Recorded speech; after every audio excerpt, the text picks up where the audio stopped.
अथ श्री सरस्वती द्वादशनाम स्तोत्रम्। ॐ सरस्वती द्वयं दृष्ट्वा वीणा पुस्तकधारिणी हंसवाहसमायुक्ता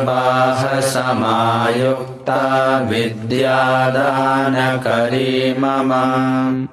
प्रथमं भारती नाम द्वितीयं च सरस्वती तृतीयं शारदा देवी चतुर्थं हंसवाहिनी पंचमं जगदीख्यातं षष्ठं वागीश्वरी तथा कौमारी सप्तमं प्रोक्ता अष्टमं ब्रह्मचारिणी नवमं वृद्धिदात्री च दशमं वरदायिनी एकादशं शूद्रघ्रष्टा द्वादशं भुवनेश्वरी ब्राह्मी द्वादश नामानि त्रिसन्ध्यं यः पठेन्नरः